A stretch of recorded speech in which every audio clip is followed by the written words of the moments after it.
Hi everyone, this is our first topic for FINMAN 8, which is special topics in finance.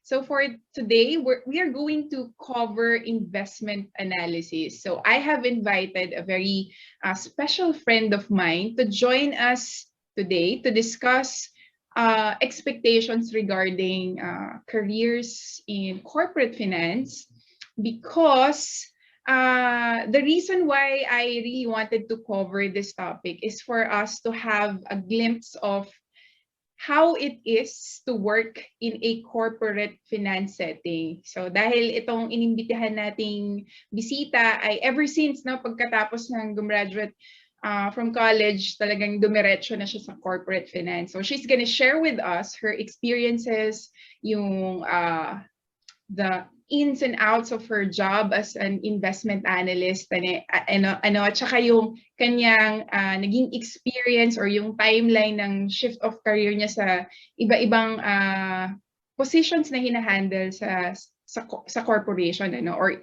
to be more specific, sa isang investment company. Okay, without further ado, let me introduce our guest for today. Sobrang blessed natin, sobrang swerte natin na pinagbigyan niya tayo today. Alam naman natin na hindi lahat ay pwede nating mapakiusapan ng libre, pero dahil very generous yung ating resource speaker for today, ayan, napagbigyan tayo. So thank you in advance sa kanya. Okay, sana i-bless pa siya ni Lord ng in 1,000 folds pa. Okay, so our speaker for today is a reporting solutions analyst. Ang kanyang background, investment analyst din siya, and she's a certified equity professional. At the moment, she is a compensation associate, equity compensation associate sa kanyang current firm na kung saan siya nag-work. Ayan. So siguro by this time, pwede na nating makita si Miss Nash Carreon-Plana. No, bagong-bagong kasal po siya. But we can call her Miss Nash or Ma'am Nash. Ma'am Nash, andyan ka na ba? Can you open your camera na? Ayan. Ayan! Bumati ka muna sa ating mga graduating students. Miss Nash. Okay. Hi sa mga estudyante ni Miss Kat.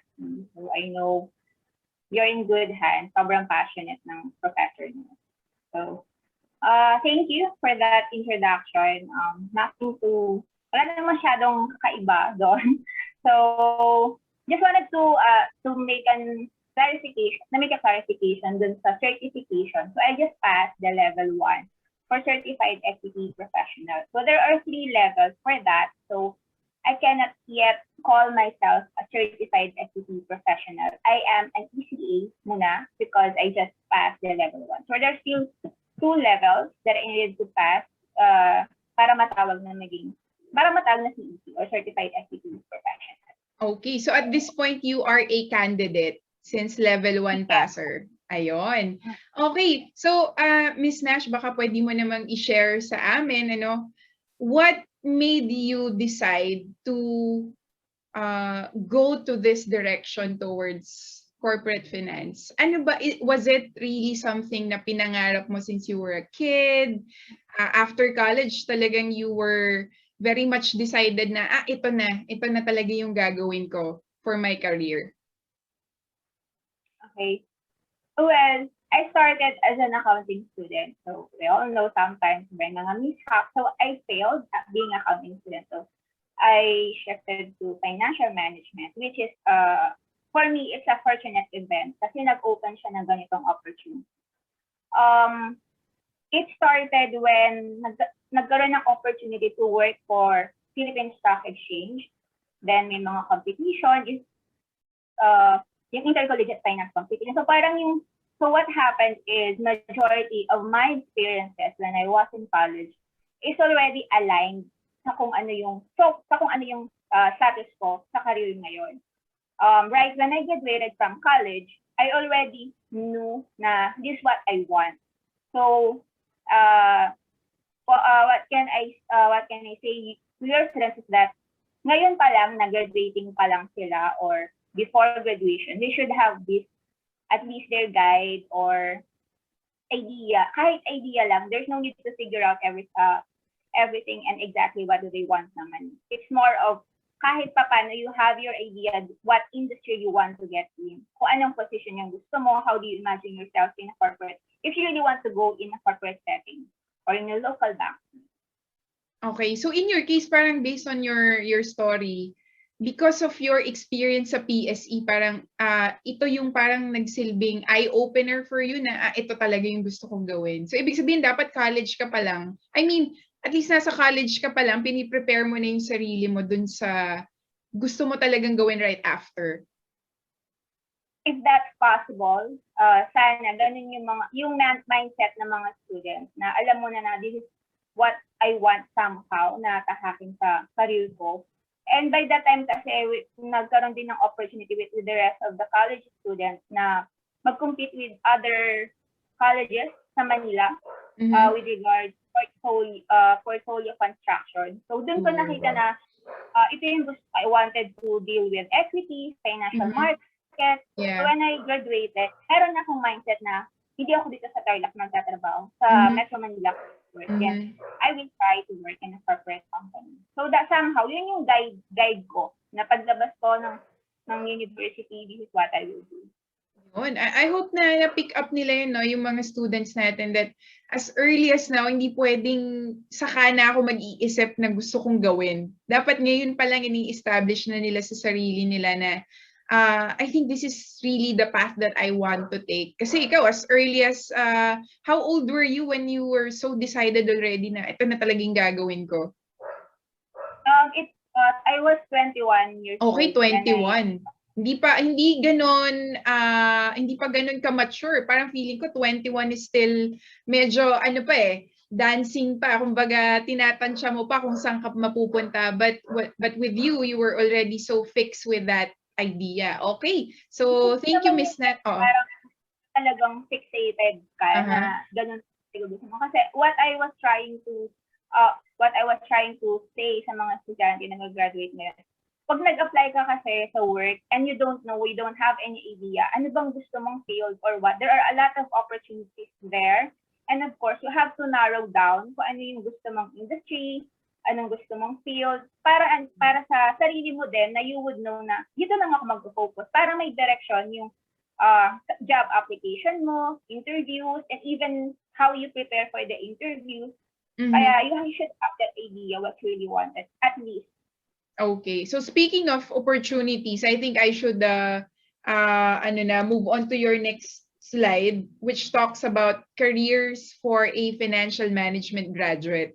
So it's nice that you included this in your slides para at least yung sinasabi mo kanina na options I think coming from you kasi you've been there for a very long time. Masasabi naming legit na sa'yo manggaling, ano? So share mo naman sa amin tong mga sinulat mo dito na career opportunities.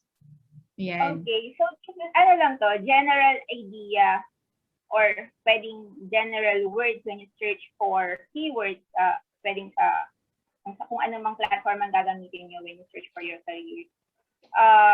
So as I mentioned kanina, I did tulad ng mga nag-graduate, not necessarily pag-graduate mo, you'll have your dream job. Hindi naman ganun eh. So I started as a quality specialist.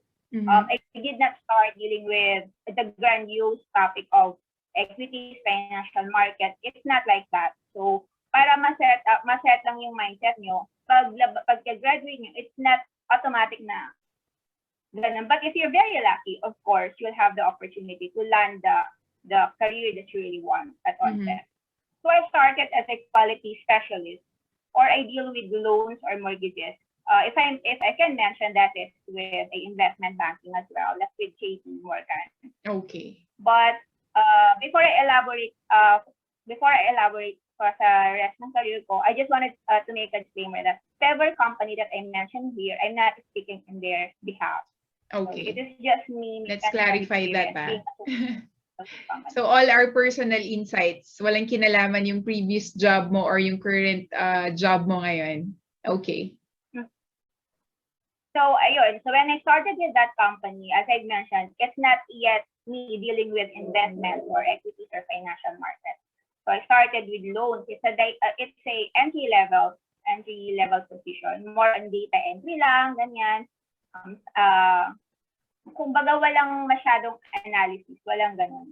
But then, as I mentioned kanina, if you know what you want, you have to let the people know that ito yung gusto mong career na gusto mong tahakin. So what I did is, knowing the company that I was associated with, I informed my manager that I wanted to move, to do a lateral movement, if you're familiar with that.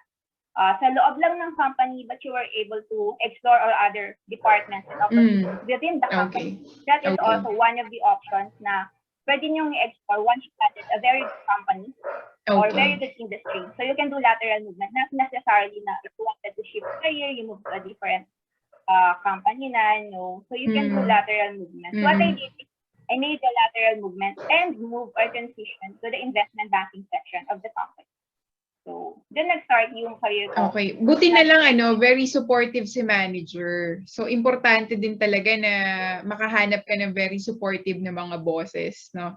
I think that's one key also.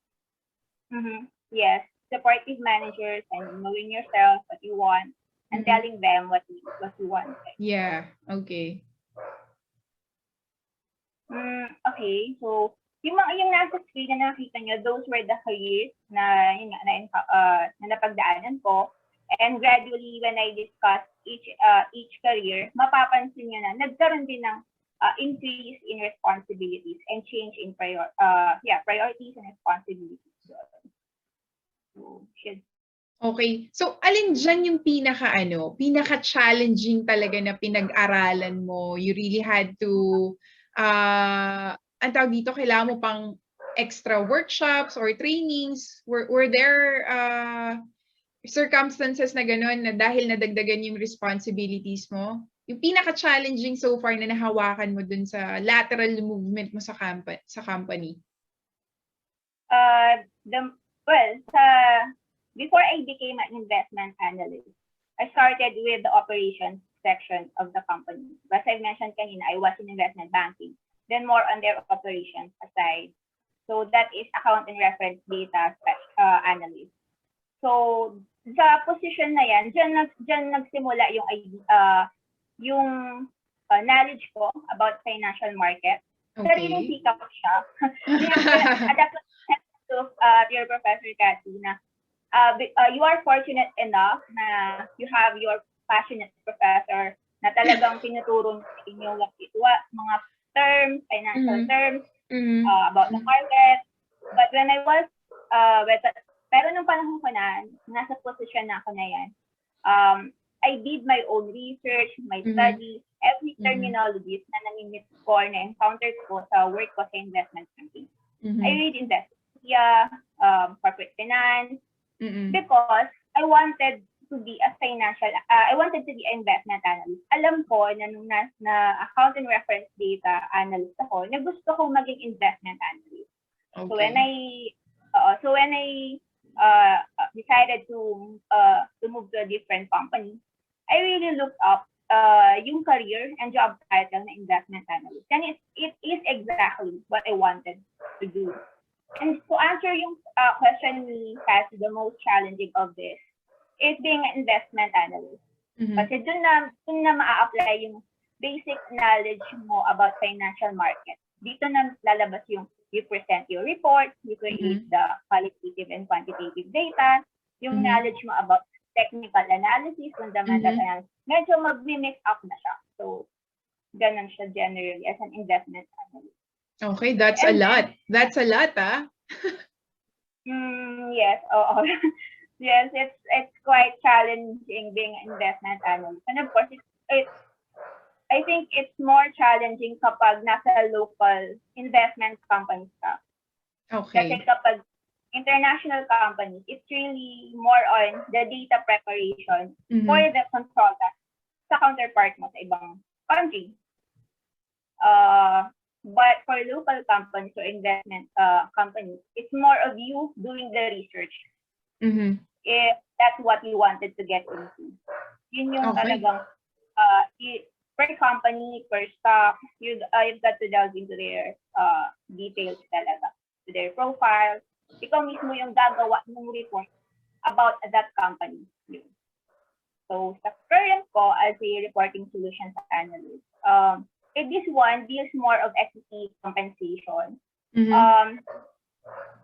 Paano ba? It's more of the company gives a part of their share sa high-performing employees nila.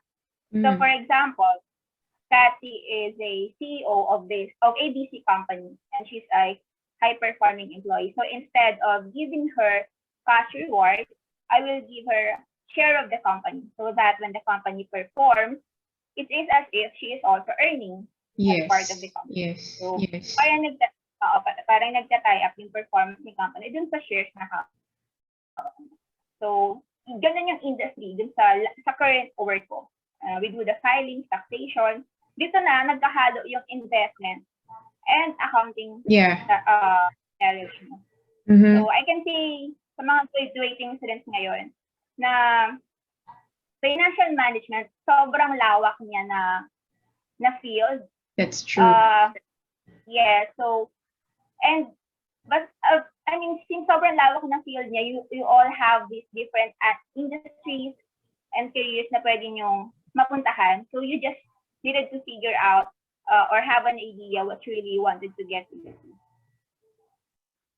Okay. So, I think so much for this slide already, no? Nabigyan mo naman kami ng idea about ikaw mismo, no? Na-experience mo siya. You started being a quality specialist from there, you move laterally to the firm kasi you said ang talagang target mo is maging investment analyst, ano? And right now you are an equity compensation associate candidate already, ano?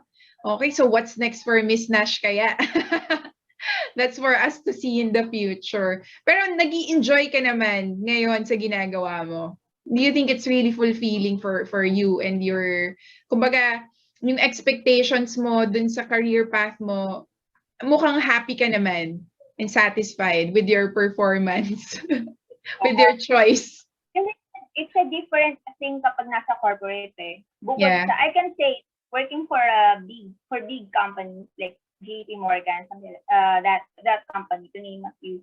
If I can use the word na sobrang may time pressure talaga. So, ayun na parang, ano ba? I'm happy because I have these opportunities. I have had to experience all this. Tulad nga ng sinasabi nila, career is different from your passion. So, you might be happy kung anong career mo, but not necessarily your passion. But of course, I'm very glad and happy to have all this experience. Naman, hindi lahat nabibigyan ng ganyang opportunity. I think for me bilang isang nasa academia, no, hindi ko pwedeng masabing I am fully equipped with knowledge in terms of financial management kasi iba pa rin yung nasa corporate practice, 'di ba? So yung mga experiences mo on that area, talagang kung ako, hindi parehas talaga, 'di ba? So, yung level of fulfillment on the corporate side is very different from the level of fulfillment on the academe. Pero sabi mo nga, the experiences talk so much. Ano? So, yun, sa atin talaga yun. Hindi na natin yun na matatanggal sa atin. At it's gonna help us move forward to the next opportunity that's gonna come. Okay, so thank you for that. Next slide na ba tayo, Miss Nash? Let's move forward. Okay, so this one, how about this slide? I think katuloy lang nito, no? Katuloy lang siya nitong second slide. The listed industry, those careers I previously mentioned, kung saan sila associated. So, that's why I mentioned the retail and commercial banking. That's where the loan mortgages are being processed.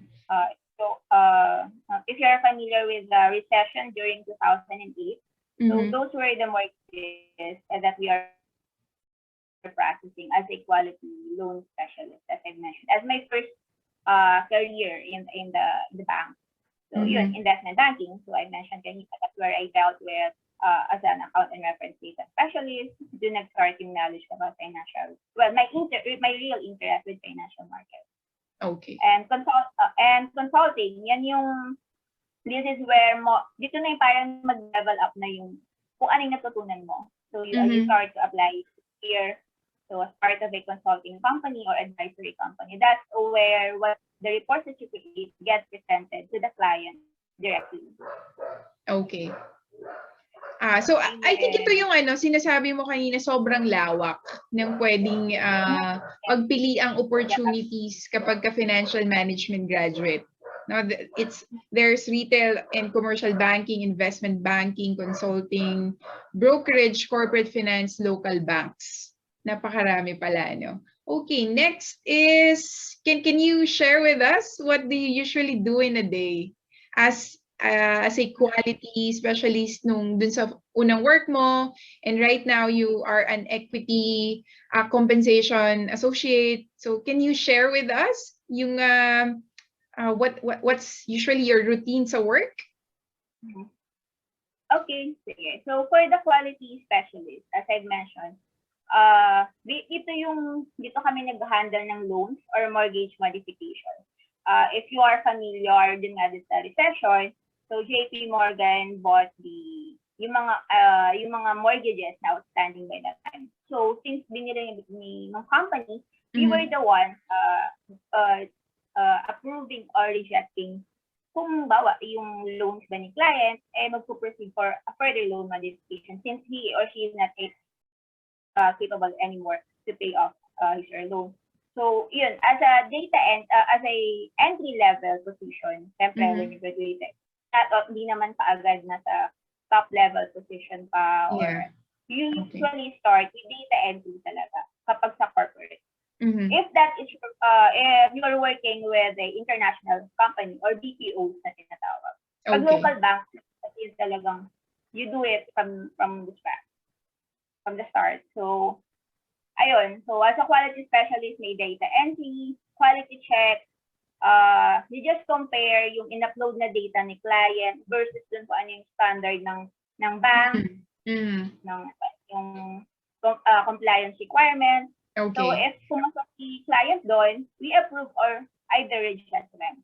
So, ganun lang, more on data entry, checking lang siya. Alright. Entry level position. Okay, how about with what you do right now? Meron ba dito sa slide natin? Ito yata. How about this one? For that one, yan yung second position, second job. That's what, yan yung position na when I did the lateral movement to investment banking. Okay. So, dyan na yung ma-encounter mo yung terms probably ngayon na pinag-aralan mo ng college. So, what happened is, since I'm working for global market, primarily for Australian market, we receive requests from internal or external. When they mention internal clients sa corporate, it's more of your teammates, downstream.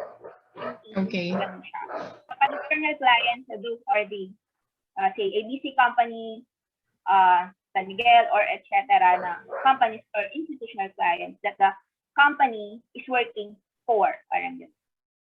Ganon. So, that's like those are external clients.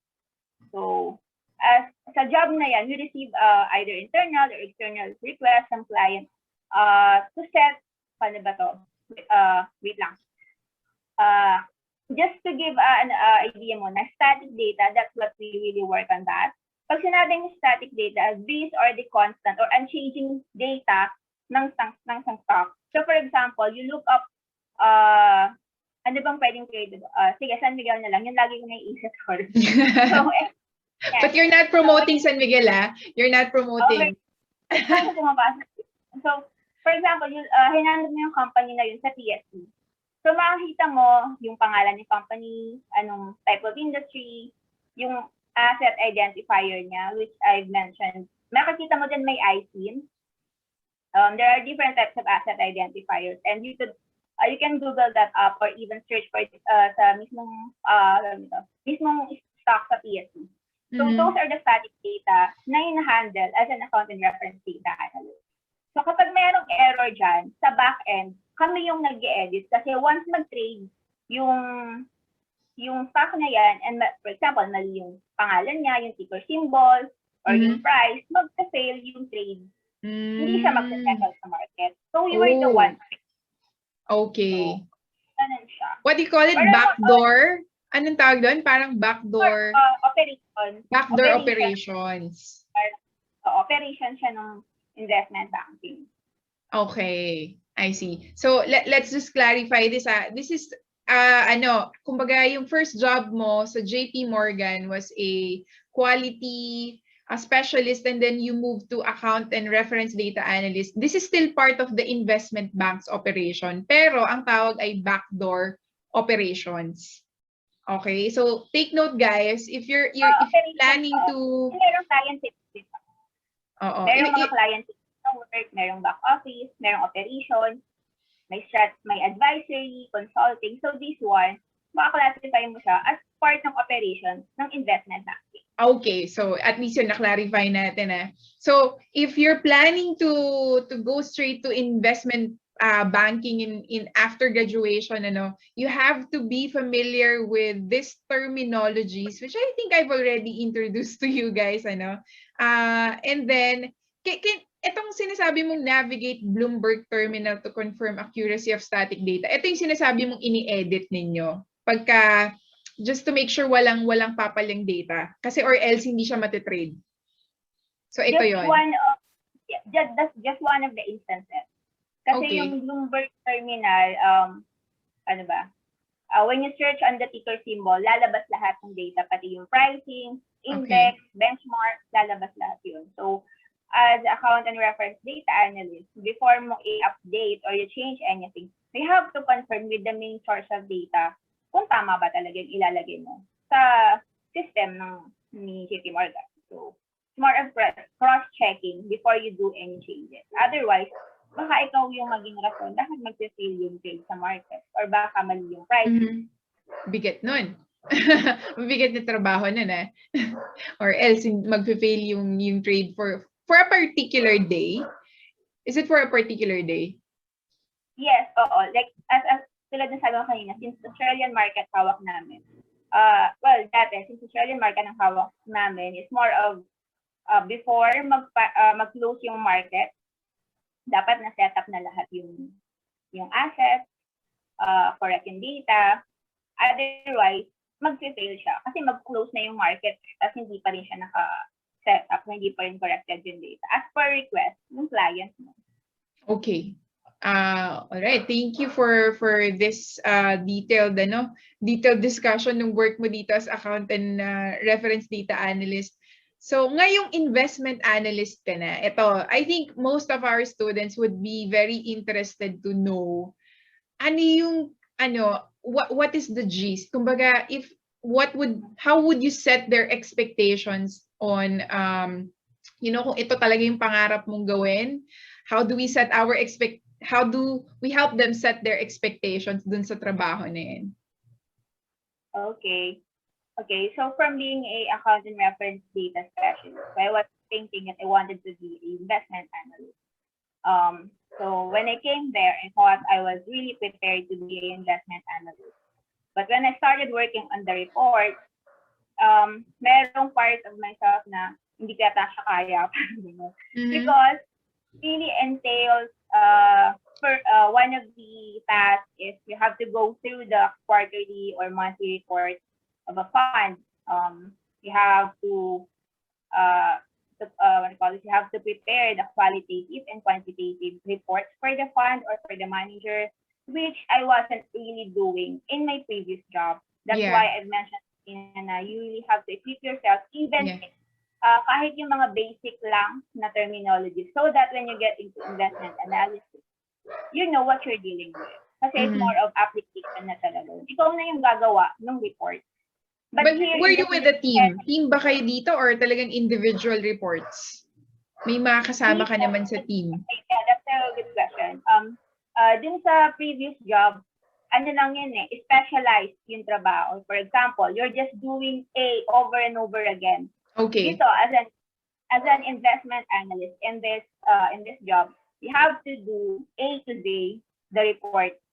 So you have to check for editorial, technical, are the numbers correct? Have you extracted the correct benchmark for this fund? Tama ba yung comparison mo? Tama ba yung account data, fund data? So it's more of like that na. So ayun nga, merong qualitative and quantitative report. Yung team ko, we were working on qualitative report. It's because we're not doing the technical, yung more on numbers. We're doing more of assessment of the fund itself and the performance of fund managers. Kumbaga kayo yung gumagawa ng kwento sa likod ng mga numero, tama ba? Yes. But, for example, one of the reports, like you wanted to invest what do you call it, equity funds, First Metro Securities, if you're familiar with that. Yeah. So yung pinapakita ng prospectus, it's similar to that. Okay. Yung numbers na kita mo doon, data, tracking error ratios, ganyan. Yun yung mga sample na probably itsura ng report na pwede mo ma-create as an investment analyst. Okay. I think papa-assignment natin sa kanila yan. No? Anong ibig sabihin anong itsura ng prospectus? Ipapa-assignment ko sa kanila yan para they know what you guys are actually doing. Or a snapshot nung fund na yon. Yung historical data ng historical performance ng fund, 5 to 10 year historical performance. So makikita din doon may mga tables, graphs. So yun sa mga reports na ginagawa ng investment analyst. So malawak siya. There are different types of reports that you prepare as an investment analyst. It really depends what type of industry you are in and what type of report na you were assigned. So, naku, baka mapaurong na sila kapag ka narinig nila ang dami palang reports, day to day. Well, in this one naman, since it's a report, monthly or quarterly, hindi naman siya araw-araw na ginagawa. So once you're done with the report, but I'm not saying na lahat ng company ay ganito. Pwedeng parang kumbaga petics ka na after that. But I'm just saying it in my experience. I'm not speaking in behalf of the companies I have mentioned, as I've mentioned kanina. So, ayun, just to elaborate then as an investment analyst, as you can see, compare nyo din sa previous slide, I had this opportunity to speak with the fund managers and the vice presidents or high officers ng mga accounts na hawak namin. These are international clients, tama ba ako? Yes. So you speak to them over the phone or you communicate to them via email. So that's a really different training na din and experience that you could really see na kumbaga nag-level up na mula operation, now you're speaking with the client. Okay. So maliban pa sa technical skills, kailangan very ka rin in terms of communication skills, very confident ka rin because you're talking with different kumbaga top management na to, yung mga fund managers na vice presidents. So how was that? Kumusta yung how was it? It's a thrilling and fulfilling because it's a different experience from what I've had since you're handling reports that are being presented to the clients. Although I am not the one directly presenting them because we do have our counterparts in UK. At least you get to have a part to prepare the report, so you'll be presenting the client. So whenever you speak to the clients, like for example, you needed a clarification and specific data, they are missing a part of this data that weren't uploaded dun sa system namin. I have to call them and request for that data. They will either email me. Those were one of the reasons I speak with the client. May additional question ako, Miss Nash. Kasi naisip ko lang, if you would really want to prepare yourself for this kind of work, ano dapat yung forte mo na subject in finance? Sige nga. Para ngayon pa lang mag-prepare na sila. first, for the skill muna, and if you wanted to really delve into being an investment analyst or any pagdating pa sa corporate world, you have to equip yourself with Excel talaga, more on data scrubbing talaga siya before mo magawa yung report. So, before yung mga nakikita mo, na tulad nga nabanggit ko kanina, yung snapshot ng company, you should have that skills of course yung sa Excel na. Kasi malalaking data yung hawak as an investment analyst. I'm sorry, did I answer the question correct? Like, ano yung skills? Like, yeah, aside from skill, kailangan subject talaga nakabisado nila. What do you think? Sorry na subject, like ngayong college na it will help, kasi it's different tulad nga ng theoretical, magmamatter lang siya pag-graduate mo. Okay. Pero pag skills talaga, Excel, dun talaga sila mag-prepare. Ano kasi, pag iba na kasi yun kung ano yung trabaho mo previously, usually that's your stepping stone to move to a different career that you really want. So it would really matter yung napag-aralan mo ng college, yung mga theories, baka nga makalimutan mo na yun pag nandun ka na sa work So you have to every day, if that's what you want, tulad ng ginagawa ko nun, I read Investopedia, I read corporate finance, I read, I listen to advisors, I read financial markets. So you have to, expose mo yung sarili mo sa market na gusto mo. Para pagdating mo doon, confident ka. Yeah, familiar. Di ka parang alien sa'yo yung, yung mga terminologies, Okay. I have colleagues that are very good in trading. So, I could say na mas magagaling talaga sila. Okay. As an investment analyst talaga. All right. Okay. I think so much of this, is there anything more na pwede pa nating idagdag? How about this one? Reporting solutions. Was this part of your job? Well, that's my current job. Yan yung masasabi ko na it's very seldom that I prepare reports. So it's kumbaga yung response, it's not an entry level, but because you have established yourself enough that you have may knowledge ka na and all. Ngayon, hindi na ako gaano nag-prepare ng report. Every now and then na lang.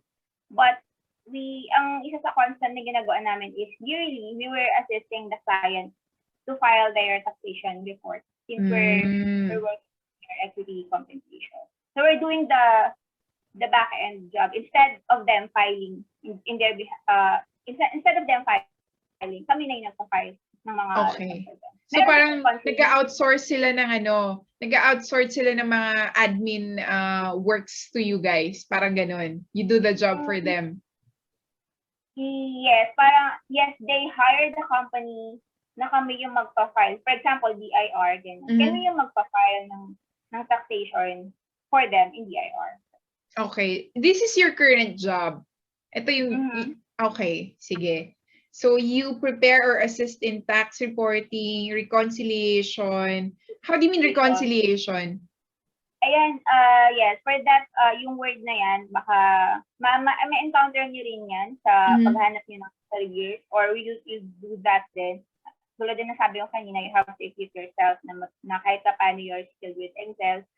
Kasama din yung data ni client, ibabangga mo sa anong data ni company. So you have to make sure that, of course, walang discrepancy. And malaking data, sabihin natin mga 10,000 numbers or cells yung mga hawak, or more than that. Wow. You really have to be comfortable with handling too many data for you to survive in corporate finance. You have to get used to the numbers. Okay, baka nabibigla na sila ngayon, pero at least alam na nila what to expect. Okay, and then invoicing of clients? How do you mean invoicing of clients? Since this is a mix up of accounting and investment na. Yeah. So we build the client for the services that we render. Okay. Okay, gets. So we're the ones that invoicing for that. So itong documentation, ano na yan, madali nang intindihin yan. Okay, next, how about other opportunities? Siguro ito pwede Ayan. mo ring pasukin to in the future, ano? Oo. Itong Ano, mga to. ito yan. Isinama ko lang yan sa, sa slide. So that when they starting searching for the platforms, ano bang platforms ka lang niyo? LinkedIn, JobStreet, ganyan. So yung may idea lang kayo, guys, ano yung keywords na pwede nyong hanapin sa search bar ng platform na gagamitin nyo. If you want, anyway, there are still other opportunities that you've mentioned kanina, but I asked you, saan sila pwedeng mag-search after graduation, no? You've mentioned LinkedIn, and meron pa bang iba? They can try searching via JobStreet. I don't know if Indeed is meron pa din ngayon. I don't know if it's still operating, but they can try to create their profile in those platforms. Okay, so JobStreet and LinkedIn, kung pinag-uusapan natin has something to do with corporate finance, doon ang the best. Yes, Okay, so you can also be a research analyst, no? Equity analyst, accounting, and pricing analyst. Alam mo, first time ko marinig tong pricing analyst, hindi ko alam kung may background ka about it, but it's the first time I've heard about it. Kung sa pricing analyst, isa sila sa mga downstream team that I was working with as an accounting representative sa investment bank. So they were the ones setting up the prices for securities sa back end. So if may error on their end, kami yung nag-edit as I mentioned kanina as accounting representative. There are companies hiring separately for pricing analysts. Ano pinagkaiba ng research analyst sa investment analyst? Okay. Kasi yung research, lalo na kapag local segment, lalo na kapag local, ikaw talaga yung gumagawa ng yung fundamentals. Ikaw talaga, alamin mo yung fundamentals and technical background nung sa company or nung stock. Ikaw talaga yung sa experience ko kapag BPO, I haven't had experience na mula sa scratch, kami yung gagawa talaga ng research or kami yung mag-endorse kay company. For example, real estate, kung may investment, kasi nag-overlap sila eh. Yung skills mo, dun sa skills ng mga nabanggit ko and experiences, as you go through sa corporate finance opportunities, nag-go-over experiences, may nadadagdagan. Okay. Sometimes they just differ sa title. Pero technically, they do the same thing. Kumbaga, you can use the same skill. Parang ganun. Okay. Okay, and then I think this is gonna be your last slide, no? Advice to our graduating students. Yeah. So yung ito, based on my experience, ayun, I think it was Sir Meneses. I forgot if it was Sir Meneses na sinabi niya, keep your values. Yes, that's absolutely true. Lalo na yung integrity. Integrity, ito yung natutunan ko sa JP Morgan. That's very important sa kanila. Because madadala mo naman even paglipat mo sa ibang company. Kasi pag labas corporate lalo net nila, maraming influences, pwedeng sa trabaho, magka-error ka. If you don't have the integrity, of course, you would want to hide the error and you would not want to tell it to your boss. But if you have integrity and you have your values intact, that's kumbaga sa good characteristic as an employee. That's how you. So ito, you're speaking on the point of view of a kumbaga dahil practitioner ka sa corporate finance or in general, kahit anong work pa yan? Or ito? Kahit anong work pa yan. Kahit anong work. They do background checks kasi if you work in corporate finance. I don't know if sa local bank, if they do background checks. Mhm. So, lalo sa mga international companies, they do background checks Ayun na, at least alam na nila. At least they know na if you're gonna apply in an international firm, talagang may background check. Alam na, okay? So at least mindful sila ngayon pa lang. Okay. Magkakautang ka pa, ganyan. Oh. If you have access, you have petty crimes, something like that. So, it's really important in all aspects to maintain your integrity. Lalo na kapag nandun ka na nag-work ka na sa field. O nagkamali ka, if you know, kumbaga integrity is doing the right thing even if walang nakatingin sa'yo. Yep. So that's it. Yep. And pangalawa is yun, know what you want at least prior upon graduation. Para ma-narrow down mo kung ano ba talaga yung hanapin mong career. Kasi kung randomly ka lang mag-a-apply everywhere, mahihirapan ka ding mag-prepare sa interviews or anong topic focus mo. So, That's ikaw mismo lang, alam mo kung ano yung gusto mo dito mag-focus. So, I think I've also listed there kung ano yung mga skills that you might need to develop or have. I think ito yung question ko kanina, nandito naman pala, no? Sige. Ayun. Tapos yun, be confident. I've listed here yung be confident. I failed to mention kanina when I was speaking as a equality specialist. Just to let you know, guys, na kasi di ba we have, I don't know if they still have this idea or mentality like kapag galing ng probinsya, mag-apply sa iba, ganyan. I did not graduate from the most prestigious schools, ganyan. Sometimes you have this idea na I might fail or I might not get into that company or investment bank. So, it's more of how you present yourself. Alam mo sa sarili mo na kaya mo tong work na to. Just to share with you, nung nag-apply ako sa JP Morgan, mga kasabayan ko dyan, Ateneo, Lasal. Grabe, nakapanliit. Sila nakita. So, I can, it's not really just about the school. So, it's more about you. Since fresh grad ka, probably ba kayo tanong sa'yo, kaya mo bang gawin to? So, and wag din kayong ma-intimidate. Pag nakita sa requirements ng job description, syempre, you have your checklist if you have that you're sometimes it's okay na 80 to 90% or 70 to 80% you have those the job requirements. Not necessarily na 100%, just still try na mag-apply pa rin. So, ayun. So, be confident. Magaling ang very lucky. Nax! Thank you for saying that. Kaya take note, hindi porke galing ng probinsya, hindi na kayang makisabay sa mga top tier universities sa NCR. Okay. Thank you for the extra pampalakas ng loob, Miss Nash. Alright. And last? Last is you explore opportunities while you're young. Yung nasabi ko kanina, that you should know what you want upon or before graduation.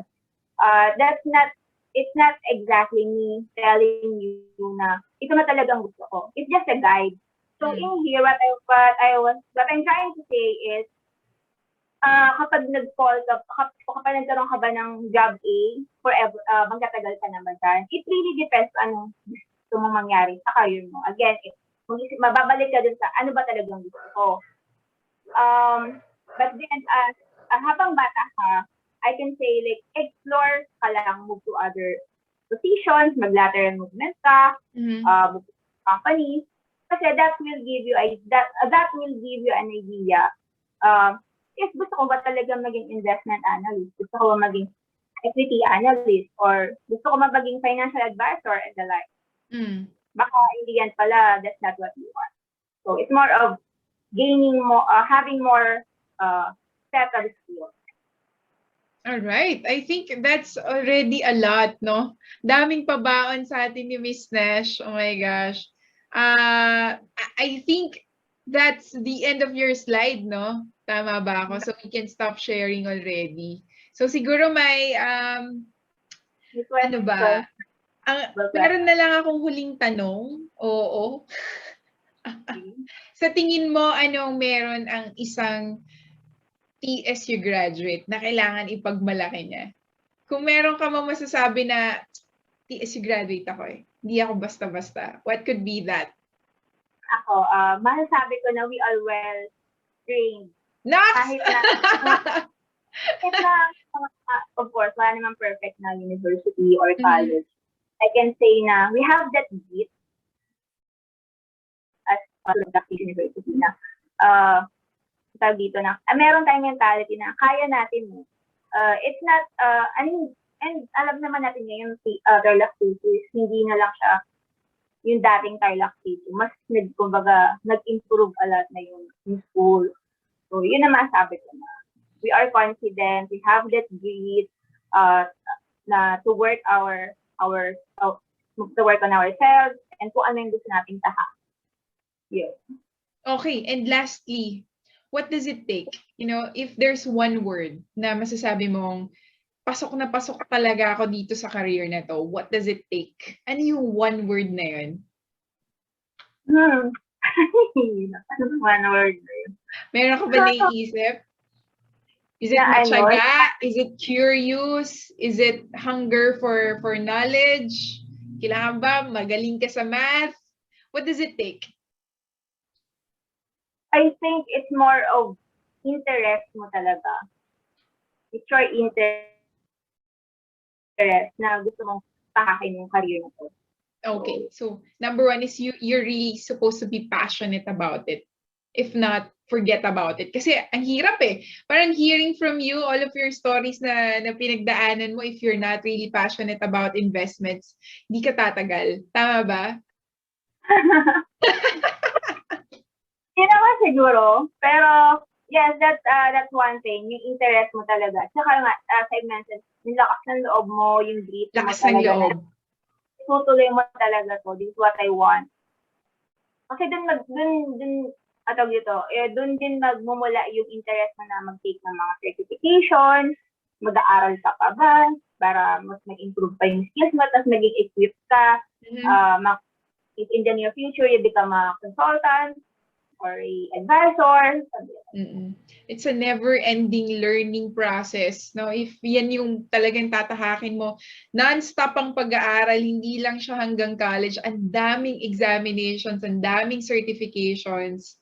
So, grabe. Saludo kami sa'yo, Miss Nash. With that, naku, maraming salamat for gracing us with your time, with your expertise, with your experience. I hope maraming ma-pick up yung mga students natin from you. And